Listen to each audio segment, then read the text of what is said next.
destroyed because of poor storage and transportation facilities. Frank Sedefani, CBS News. Are you eating ice cream right now? If not, why not? Everyone knows.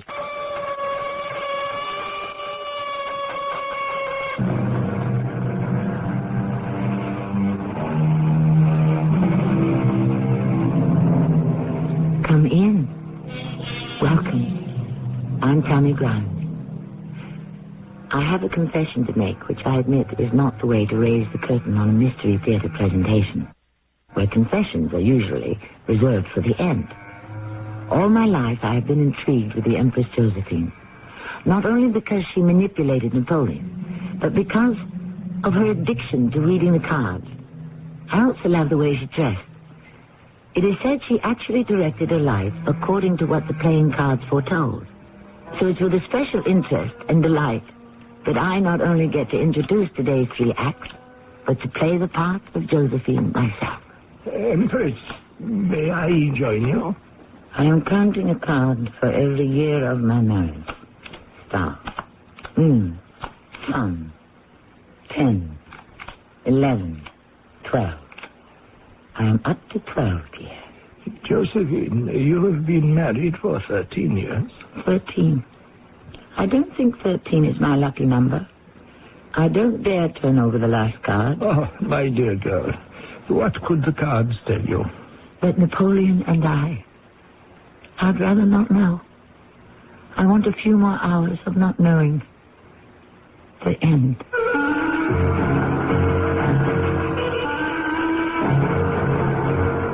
Our mystery drama, In the Cards, was written especially for the Mystery Theater by G. Frederick Lewis. I shall return shortly with Act One. Lots of friends are dropping by, summer fun's in store. With picnic time and camping time, it's country time for sure. Before you all get thirsty, here's a trick that should be made. Get a drink that tastes like good old-fashioned lemonade. Country time, country time. Get down to your store for plenty of Country Time lemonade-flavored drinks. Look for the Country Time coupon in this Sunday's paper.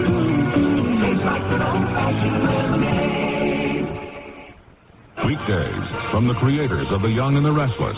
It's Capital, Desire and Passion set behind the marble curtain of power in Washington, D.C. Then follow the lives of people searching for their place in the sun on Guiding Light. And stay tuned for glamour and laughs as Bert Convy brings you celebrity couples and their hilarious secrets on Tattletales. You never know what Tattletales will tell. That's Capital, Guiding Light, and Tattletales. Weekdays on CBS Television. Check your local listings for the time.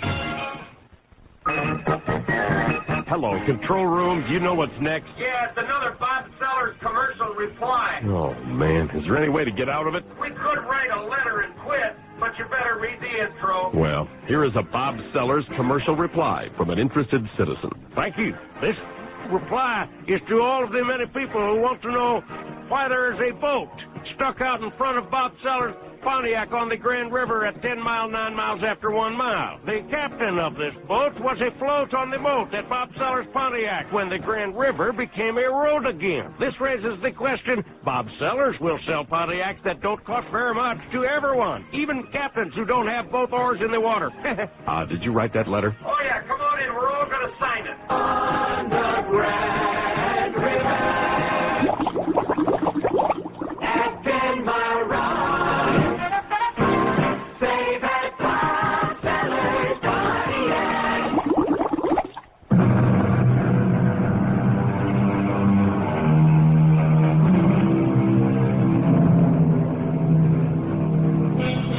It was the last day of the French Revolution.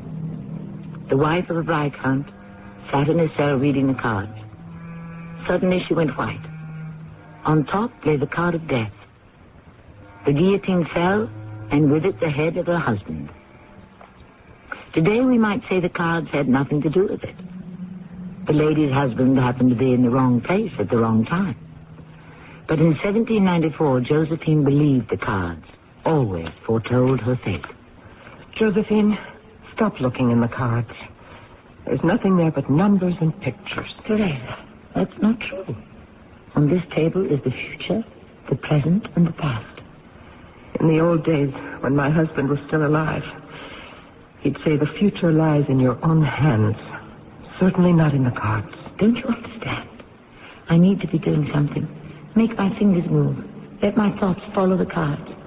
Otherwise, I couldn't stand waiting in this cell here in the Bastille. So far, we have escaped death. But for how long? See? There it is again. The card of death. Who will be next? You or I? Oh, how can you be so calm, Teresa? My dear, it is a tragedy to lose one's husband, as we both have. But we must believe for us there's a tomorrow. Every time I shuffle and cut, there it is. The card of death, black and forbidding. Besides, I don't mourn for Alexandre. You know very well when he was in the cell next to ours, that was the closest we have ever been in years. Yes, I mourned for the death of a fine man who had his faults, but not for a husband. He was no husband to me. Cards or no cards, I know we'll be spared. I do believe it. I believe the good Lord will stop this massacre.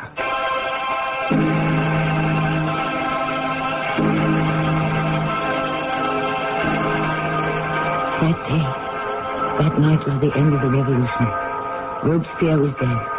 The doors were thrown wide, and in a daze we wandered through the blood-soaked garden into the streets to freedom.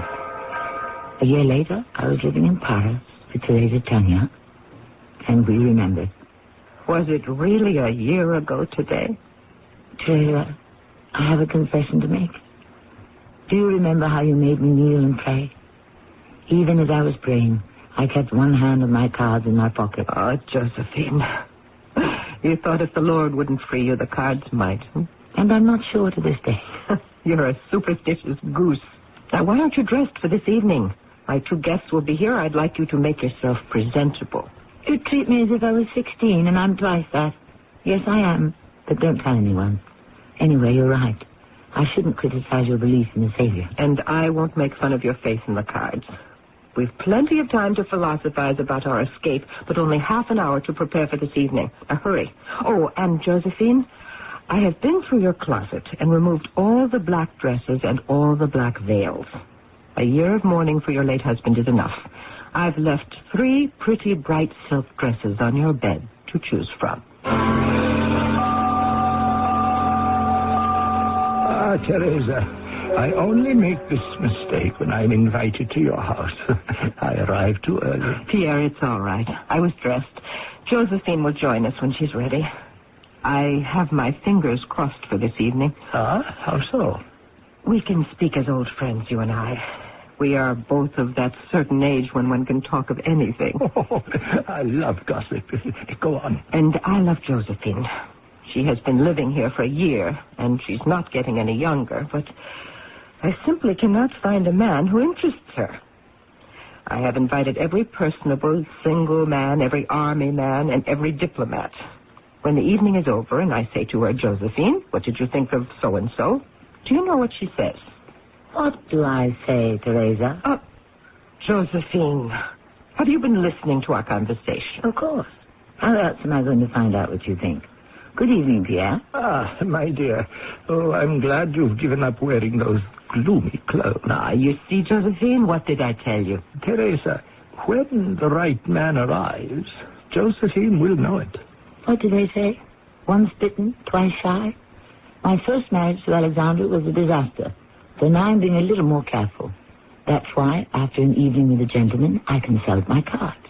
It is they who tell me this man is a fool, that man is a knave, the third a charlatan, and so on. There is such a thing as being too particular. The man with no faults hasn't been born.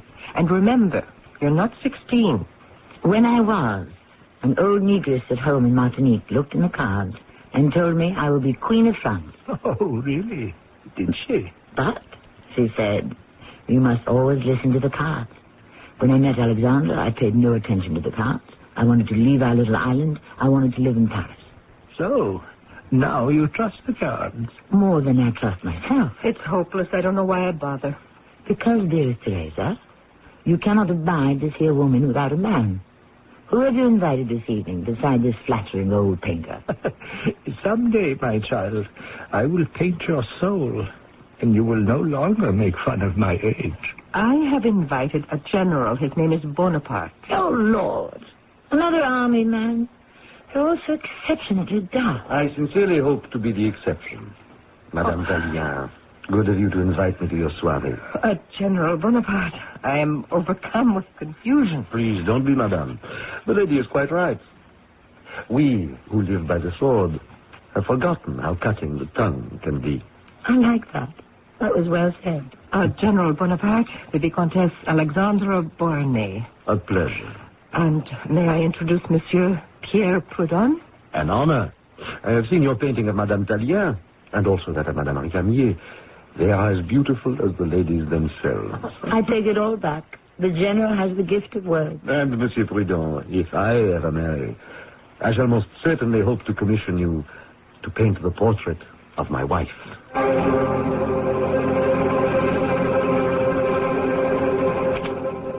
Eh bien, Josephine? Eh bien, what? You spent practically the whole evening talking to the general. Now I find you in your room dealing out the cards. What do they say? So far, nothing against him. We're very alike, you know, he and I. In a way, I was born on an island, and so is he. Corsica. Well, that's a beginning. What else do you have in common? That's all so far. But who knows? Napoleon. Now, isn't that a terrible first name? Napoleon. I like it. It's unusual. He's a strange man. Absolutely impales you with his eyes. Did he talk about himself? Not much. I'm afraid I did most of the talking. I must have said some very amusing things. He laughed quite a lot at what I was saying. He'd be an excellent catch. He is handsome. Not as tall as I'd like a man, but I'd say commanding. That is the exact word for him. He has just been named Commander-in-Chief of the Army. Now, what do the cards say? Whatever it is, I'm too tired to understand. I had a lovely time this evening, Teresa, and I do thank you. If I can in any way assist you to fulfill the prophecy that you will become the Queen of France, my dear, I couldn't be happier. Your Bonaparte would need several promotions before he became king, don't you think? Josie, go to bed. Argue with your dreams. That night I did dream. There was Napoleon Bonaparte. We were being married. For some reason, I was crying. When I awoke in the morning and reached down for my slippers, there was the King of Hearts on the floor, face up. I knew it was true. It was a sign. My darling Josephine, you are going to be the first lady of France to spend her honeymoon on the battlefield. I am? Why am I? I have kept a secret from you, my sweetheart, because I did not wish to give you any excuse for delaying our marriage. But now that I have carried you over the threshold and you are mine, how does the idea of a honeymoon in the midst of battle strike you? Strike is the word. I haven't even taken off my wedding veil, and a honeymoon on what battlefield? Where? Italy. What would I do in Italy? You would be with me. We leave in 2 days. I can't leave Paris in 2 days. Husband, be reasonable. Give me time to think about it. You don't love me. What a thing to say the day of our marriage. Then why don't you wish to be with me as much as I wish to be with you? Don't you think it a little mad that I should follow you and be with you in the midst of fighting? No, I don't. Not at all. Do the other soldiers have their wives with them in battle? No, of course not. Would you approve of it? It's not possible. There are thousands of troops. So? But there is only one general. Myself. I see nothing strange in a newly married commander-in-chief having his bride with him. And suppose these Italians you are fighting should fight back? Oh, they will. And a bullet or a cannonball should hit me? Ah. Oh, that's possible. And if you put me so far away as to be out of danger, I might as well be comfortable here in Paris. I hadn't thought of that. Then think of it, my darling little Corsican, and help me off with my dress. It's about time we stopped talking and behaved as married people are expected to behave.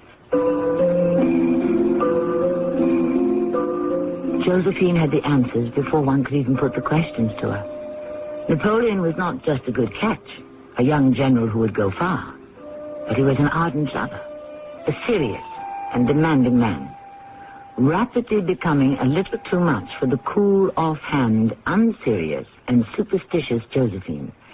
I shall return shortly with Act 2. For summer work or summer fun, True Value Hardware Store's all-new Summer Value Day circular is packed with hundreds of sensibly priced items. Hi, Pat Summerall to suggest you enjoy the cooling breeze of the Galaxy 9-inch oscillating fan, now just $16.99. Then protect and beautify wood siding, fences, and more with True Test Select Latex Redwood Stain, now just $3.98 a gallon. Find these values and many more in the Summer Value Day circular and at participating True Value Hardware stores and home centers. Mom, where have you been? Oh, sitting in a traffic jam for an hour. Oh, and from the way you're bent over, you've got a nagging backache, right? Right. Here, let me help you into the house. Then I'll go get some Doan's pills. Oh, thanks, dear. Good advice. Doan's pills for temporary relief of simple backache pain due to overexertion, stress, or strain. Use only as directed. You're walking around pretty spry tonight, Mom. Well, that's nothing to be surprised about. I took Doan's pills, remember? Announcing the opening of a new eyeglass factory in Farmington Hills. The Eyeglass Factory, where you have a selection of almost 2,000 different eyeglass frames in stock with savings of 30 to 50% below what you normally pay at optometric centers. In addition to those savings, extra discounts for senior citizens, eye examinations at only $18, a complete repair service department, and the acceptance of all major vision insurance plans. In addition, if you're looking for regular or soft contact lenses, they have those too at comparable savings. The Eyeglass Factory of Oak Park is on Coolidge, just south of 9 Mile Road. Phone 542-2200. The Eyeglass Factory of Redford on Plymouth Road, halfway between Beach Daly and Inkster. Phone 937-1340. And now the new Eyeglass Factory at 28851 Orchard Lake Road between 12 and 13 Mile Roads. Call 553-3820. Now, 3 places to save at the Eyeglass Factory.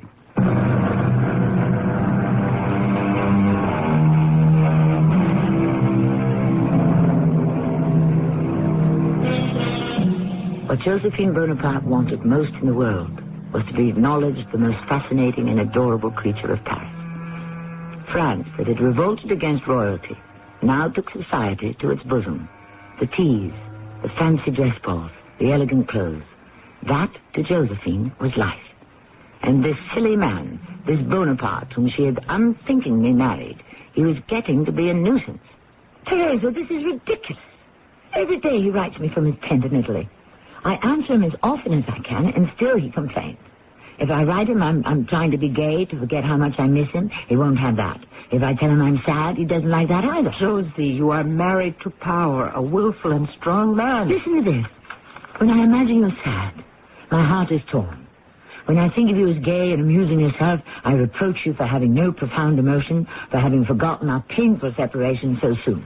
Josie, you don't know how lucky you are. When my dear Jean was alive, he never wrote to me. Teresa, a general or not, the conquest of Italy or not, I must make Napoleon realize that I'm not a slave and that we are equal. What are you talking about? And equality begins with friendship. My next letter will be warm but friendly. Instead of addressing him with the familiar tu, I shall write vous, just a wee bit more formal. I think you will get the drift of it. I hope you're right. His love letters are strangling me. I wouldn't push him too far. I'm not pushing. We hardly know one another. Courtship is not a marriage, and I can tell you this, Teresa. The sooner a man knows his place in a woman's life, the happier they will both be. Joseph! Joseph, come here. Yes, brother. What is this woman doing to me? 4 days with no word, and finally, this letter. And do you know how she addresses me? I have no idea. Vous. Vous. The way I would write to a politician or the army supply sergeant. Vous, she says. I've just read this. Ashamed to show it to you. It's a letter as cold as friendship. Napoleon, you are capricious. Yes, you are. You've been saying that Josephine's letters oppressed you, or they were too giddy, or they were too sad, or too happy, and you wished something colder. But not this cold. This gives me the icy chill of death. We were married so quickly, that's the trouble. I had no time but to fall head over heels in love with the woman. And then I had to leave her 48 hours later. Well, when the Italian campaign is over, you will be back in Paris for as long as you like. Who knows how long the Italians care to go on fighting. It could be months. It could be years. She makes it so difficult for me, Joseph. You have no idea. How can I concentrate on battle formations with that woman on my mind? You'd give up now? Leave Italy? I have no such intention. But she is putting me through torture. Ah, you are doing that to yourself. Life was so simple before I met her. Why doesn't she say what I want her to say in her letters? Because I couldn't. I hated to write letters. He wants an answer to every letter he writes. He oppresses me. Suddenly the fun is taken out of my life. I feel him standing there behind me, breathing down my back. And one card kept coming up every time I shuffled the deck. Justice. Yes, justice. Josie, it's not that bad. If you want your own life and you don't happen to feel affectionate, write to him affectionately anyway. He's there. He's always there. Like a gendarme who comes knocking at your door in the dead of night saying, "What are you doing?" All I want from Napoleon is justice. Justice? Oh, Josie, you've been consulting the cards again. Why not? When have they failed me? Oh, we're going to the theater tonight. They're doing Molière. Thank goodness. 2 big fat letters on my desk waiting to be answered. He's won 6 victories in 2 weeks. What have I been doing? At least I can tell him that I've gone to the theater to see something cultural. He might say Molière is frivolous. That's him. I'll say I went to improve my mind.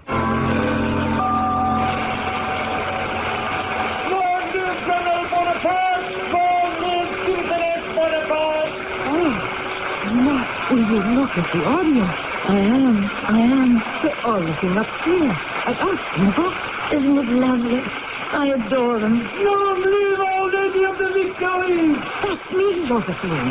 Will you please stop bowing to them? They'll never stop applauding you. I'm not going to disappoint my audience. Please move back to the rear of the box where you can't be seen. They simply won't go back to their seats and let the play begin.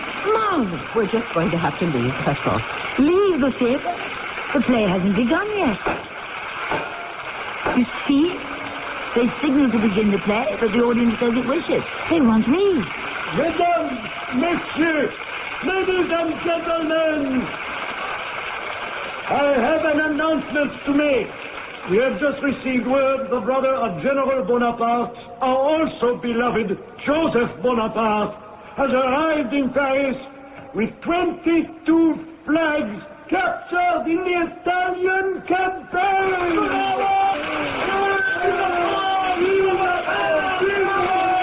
Well, I'm next. 22 flags and they go berserk. What about me? I'm here in person, right up here in the box. Teresa, I don't wish to see Molière in the company of such an ignorant audience. Let's go home.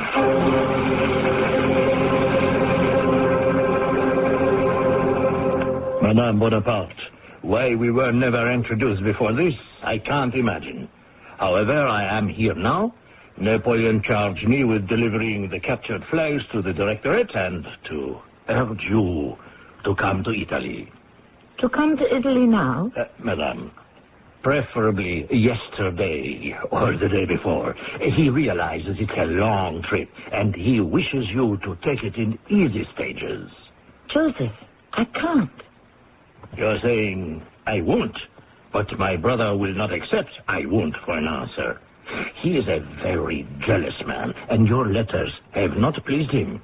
So he had decided you must come to Italy. So don't say, I can't. It's true. Joseph, you don't know me very well. In fact, you don't know me at all. When I say to you I cannot travel to Italy at this time, that is exactly what I mean. The doctors won't permit it. You are ill? I wouldn't say ill, but I'm in poor health. Well, I am very sorry to hear that. My brother had no idea. I haven't written him yet. The doctors have only just confirmed it. Oh, have they said what was wrong? Without being indelicate, I can say I am subject to certain discomfort. Come in, Teresa. You know Joseph Bonaparte? Yes, we have met, but it was long ago. Oh, yes, I think I remember your dear husband, Madame Tallien. I was just telling Joseph about my condition. You were? Why, it is impossible for me to join Napoleon in Italy. Oh, don't let me interrupt you. You were telling me of the doctor's opinions? I don't want to make much of it. After all, it happens to all married women at one time or another.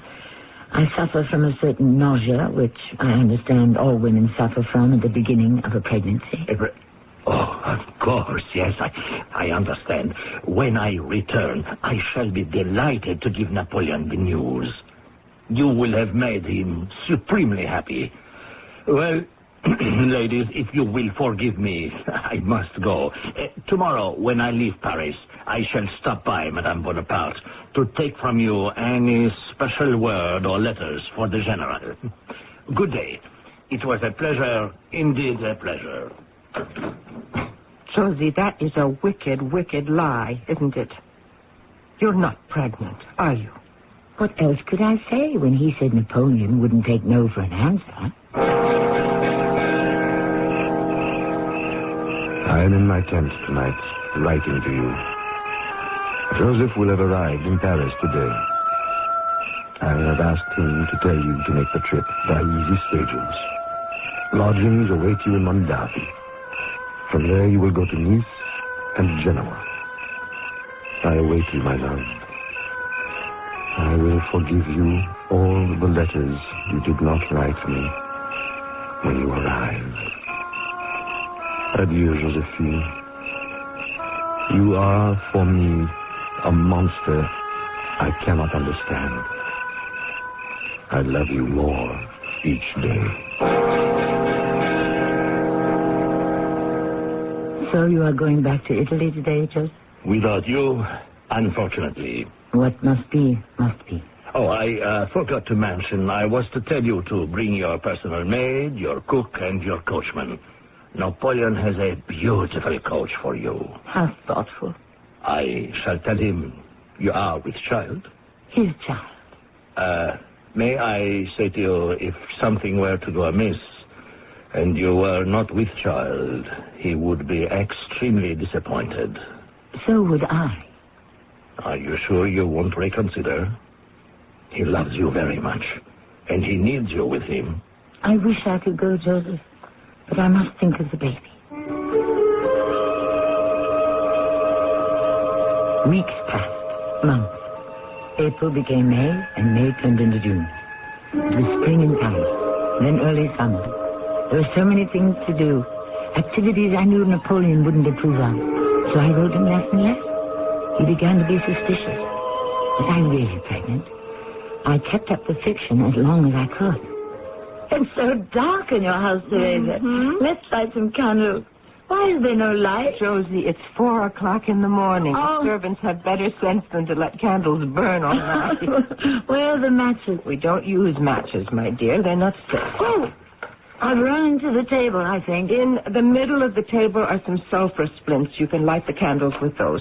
Didn't I look beautiful in the reception line with that crown of flowers? Everyone said I looked beautiful. It was a long evening. I love the way everyone kept offering to toast me in wine. Long live our Lady of the Victories. I found the splints. You really danced your feet off. It's a good thing no one asked you about your pregnancy. People are polite enough not to ask. There's a candle number 1. Oh, there's a man sitting in the armchair. Josie, light the other candle. Good evening, Josephine. Oh, it's Joseph Bonaparte. You gave me such a fright. Tell me, how goes your pregnancy? What? Oh, let me sit down. I feel faint. Teresa, may I have some wine? Have you been waiting here long, Joseph? Well, I arrived in Paris this morning. I heard there was to be a reception at the Luxembourg Palace, so I went there this evening.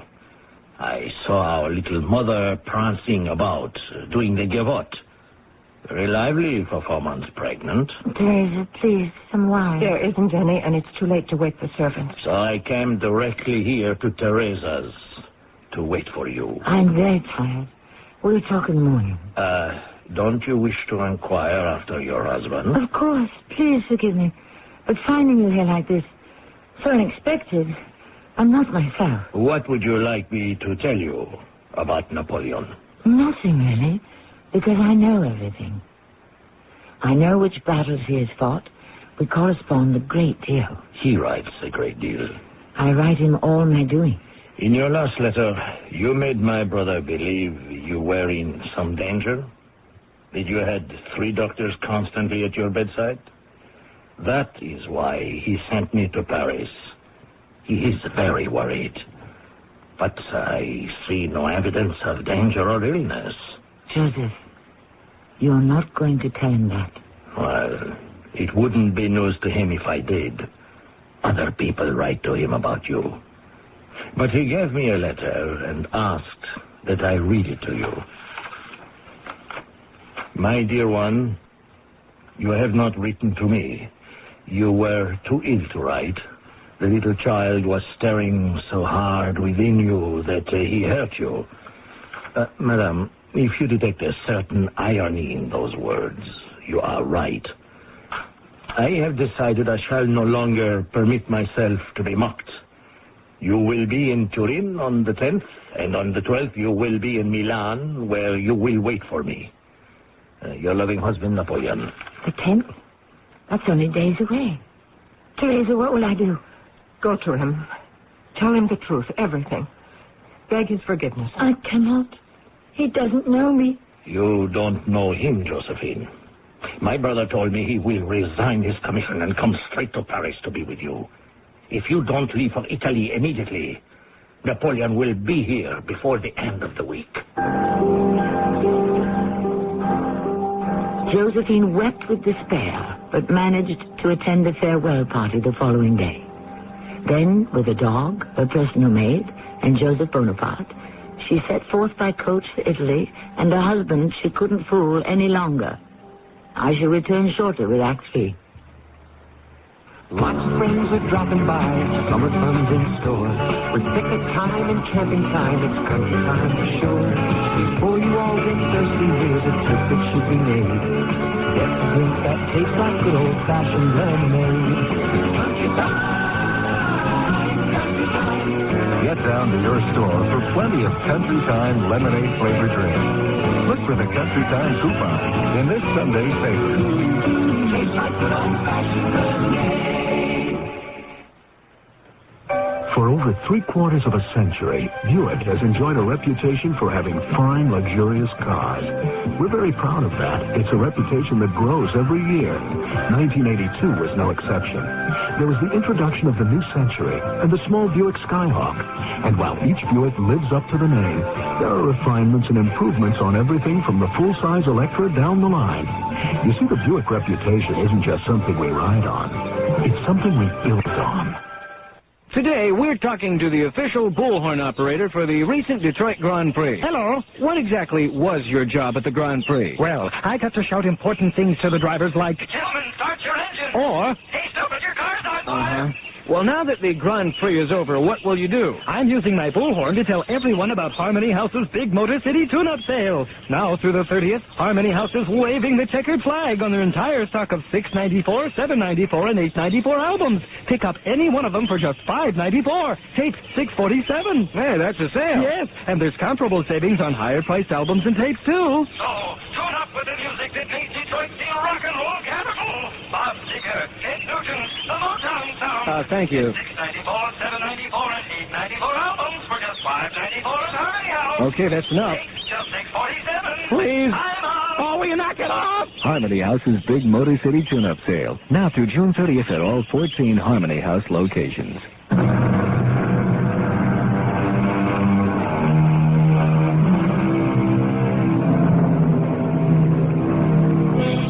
Who was it who wrote about loving not wisely, but too well?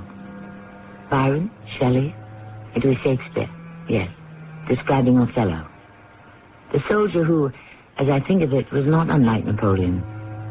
This is no everyday romance, but the love of a man who did more to change the face of Europe than anyone before or since.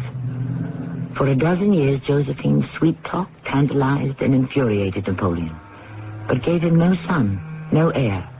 For France, 12 years was too long to wait. The unfortunate fact is, Pierre, Josephine is not able to have a child. It's how the wheel turns. I remember many years ago when they were first married, how she used pregnancy as an excuse not to be with him. Oh, is he back from Vienna? I am told so. Well, another victory. Complete. Over Austria. And Josephine, how is she? I haven't seen her in months. she's in seclusion. Ah, yes. She knows divorce is in the air. That Napoleon must have his line carried on. That's always the trouble with monarchy. When we were a republic, briefly, didn't matter what family you belonged to. It was the party. But the moment Napoleon crowned himself emperor and Josephine empress, Bonaparte had to be next on the throne. So, you haven't seen her? I feel guilty about that. I'm told she spends more and more time consulting her cards, trying to see into the future. Napoleon has ordered me to paint Josephine. No. Oh, yes. She knows about it. I'm to meet with her at the Malmaison to get started. I think he wishes the portrait before he speaks to her formally about a divorce. I understand there's a list of 18 marriageable princesses drawn up for consideration as Napoleon's second wife. Oh, really? Maria Louise of Austria and Anna Pavlovna of Russia seem to be in the lead. No, I shouldn't think Maria Louise would want to marry the man who just subjugated her country. Nevertheless, I hear she's the favorite. No, Teresa, forgive me. I used to enjoy gossip, but I just don't anymore. I go tomorrow to Malmaison. May I bring Josephine your affection? I will write you a note to give her. How sad she must be that her reign as Empress of France was so short. I don't think that's the tragedy. When they were first married, it was he who adored her. He worshipped her, loved her to distraction. Now, Cupid has turned about and aimed his arrows at Josephine, and it is she who loves him the more.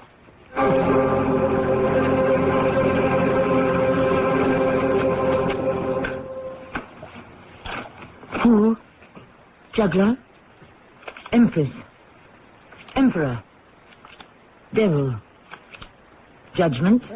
Empress, may I join you? Wheel, strength, lovers.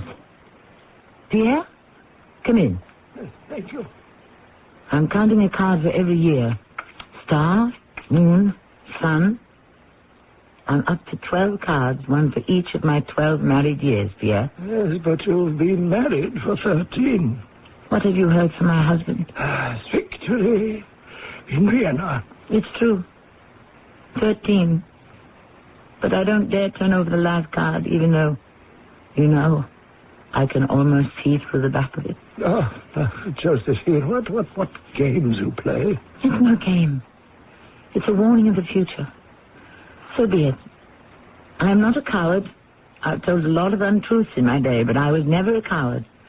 Of these 3 cards, the first one I will turn over will be either justice, the hanged man, or death. Oh, then what would that mean to you? Death is death. I've seen the card before, and people I've known have died before.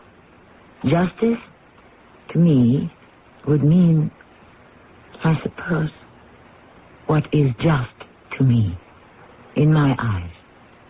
That Napoleon will not insist on a divorce. And the third, the hanged man, that could very well be a hanged woman. Josephine, the former Empress of France. Before you turn anything over, could we agree on something at a time, a place? We certainly can. The painting. I am ready to begin. We will sit by my favorite brook as often as you like. Your Highness, thank you. May I leave? Aren't you going to stay while I turn over the 13th card to see what my 13th year has in store? Yes, I'll stay. The hanged man. Oh, my darling Josephine, how wonderful to see you again. I can't tell you how delighted I was to receive your invitation to Fontainebleau. It was selfish of me, but I'm glad you're here. I saw the portrait Pierre did of you at Malmaison. It's fabulous.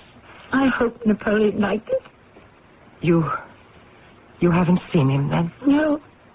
But his handiwork is everywhere, even in this room. But let's not talk about that. Let's talk about the old days. Do you remember when we went to the theater in Paris to see Molière? And how the audience got up and applauded and cheered? Of course I do. I can see you throwing kisses to them. Long live Our Lady of Victory. Long live Citizeness Bonaparte. She didn't live very long, did she? 13 years is not a very long life, is it, Teresa? I am so miserable. Oh, Josephine. I am disgraced. I am being punished. There is no disgrace. The divorce is only a matter of state. France has an emperor, and the emperor must have a son. I know that. I know what Napoleon wishes to avoid. I know all the good reasons why he must have a son. And Marie-Louise or Anna, whatever her name is, I can never pronounce those Russian names. They are young enough. They can both give him dozens of boys. But just the same, France or no France, my husband is punishing me. I can't believe that. Napoleon loved you tremendously and will always love you. Let me show you. Do you see this door? Yes. This door connects my apartment. There is a secret private staircase that connects his apartment to mine. We always used it. But it doesn't connect to anything anymore. It's been sealed up. Have you asked why? Did you hear what I said? I said it's been sealed up because it doesn't want to have anything to do with me anymore. Not even to look at me.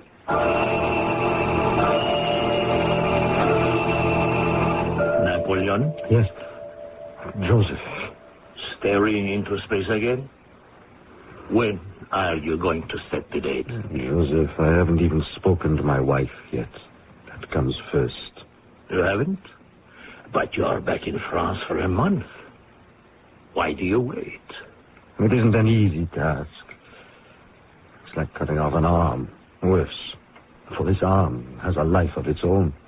Does putting off the day make it any easier? No, it doesn't. I'm afraid this time her cards are betraying her. She is positive that her presence in my life protects me. And if I divorce her, I might be defeated in battle or even die in exile. This is the age of reason and not superstition. An heir is essential to give France peace and stability. Therefore, Josephine and I, who both love France more than we love each other, must part. Excellent. Tell her that. I'm afraid to.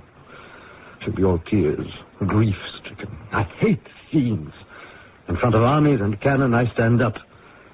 But in front of Josephine, I tremble.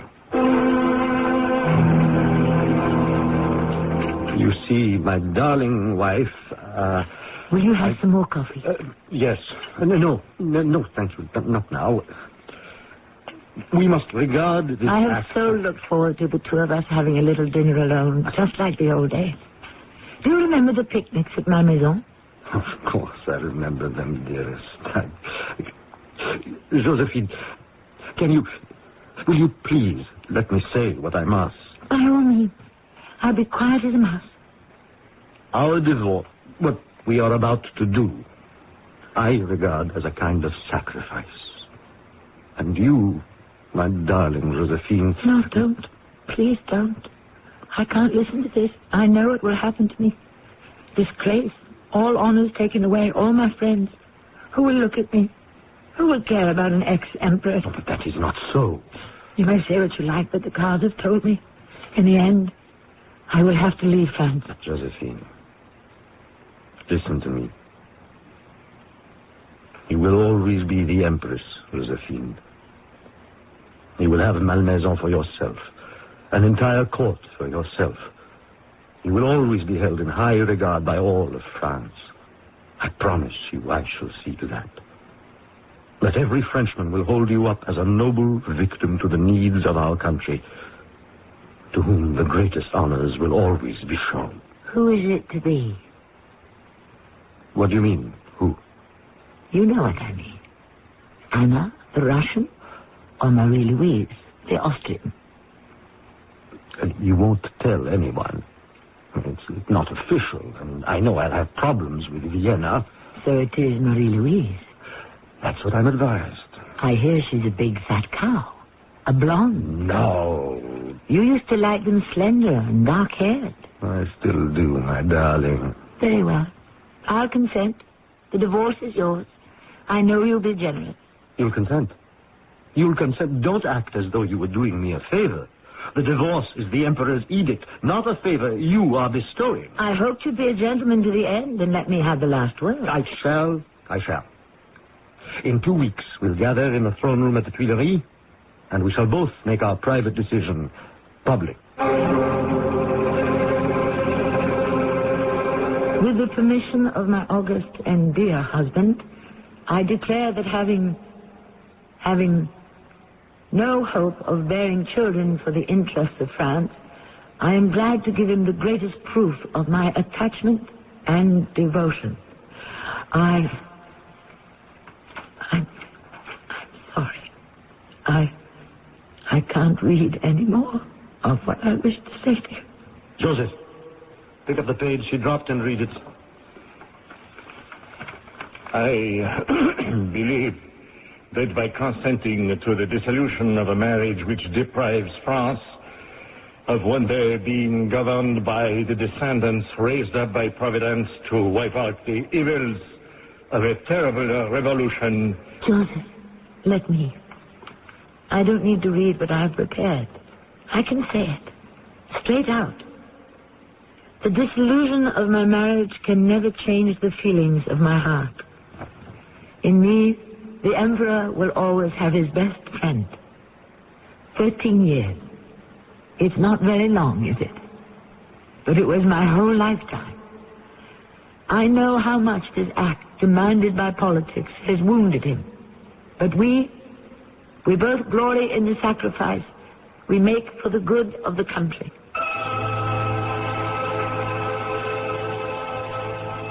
I loved him. I did love him. But something in me always prevented me from showing my love to him the way he wanted to see it. The following day, the dissolution of our marriage was proclaimed to the Senate. I retired to my beautiful Malmaison, but I was never happy there again. Too many memories.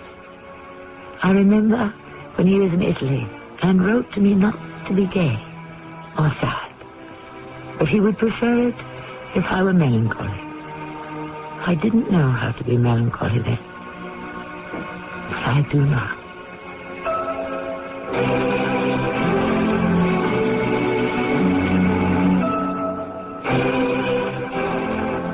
Josephine lived to see Napoleon retreat from Moscow. She lived to see him abdicate. She did not live to see his Waterloo. But to the end she consulted her cards every day. Strange. Because she found no happiness in what they foretold of the future. Her contentment lay only in remembering the past. I shall return shortly. If you've been putting money aside, you can almost see inflation eroding its buying power. Unless it's earning high interest rates or substantial dividends. And right now, thanks to Dreyfus Liquid Assets, even a small investment can profit from the currently high interest rates with complete cash availability. Think of your Dreyfus Liquid Assets account as an income-earning investment with free checking privileges. Privileges that allow you to pay bills and still earn money till the checks clear. You can even withdraw all or part of your cash by phone. There's never a penalty, never a sales or withdrawal charge. To get all the details, call toll-free 800-228-5000 for a simple, no-jargon information booklet and a prospectus including management fee, charges, and expenses. Find out how Dreyfus Liquid Assets helps you get the lion's share from today's high interest rates. Read the prospectus carefully before you invest. 800-228-5000. No charge for the call. 800-228-5000. Call now.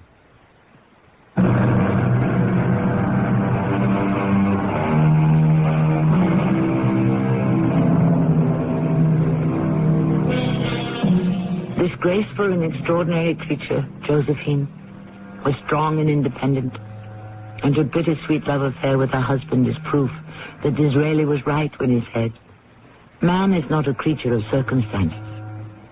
Circumstances are the creatures of men." So can you blame me?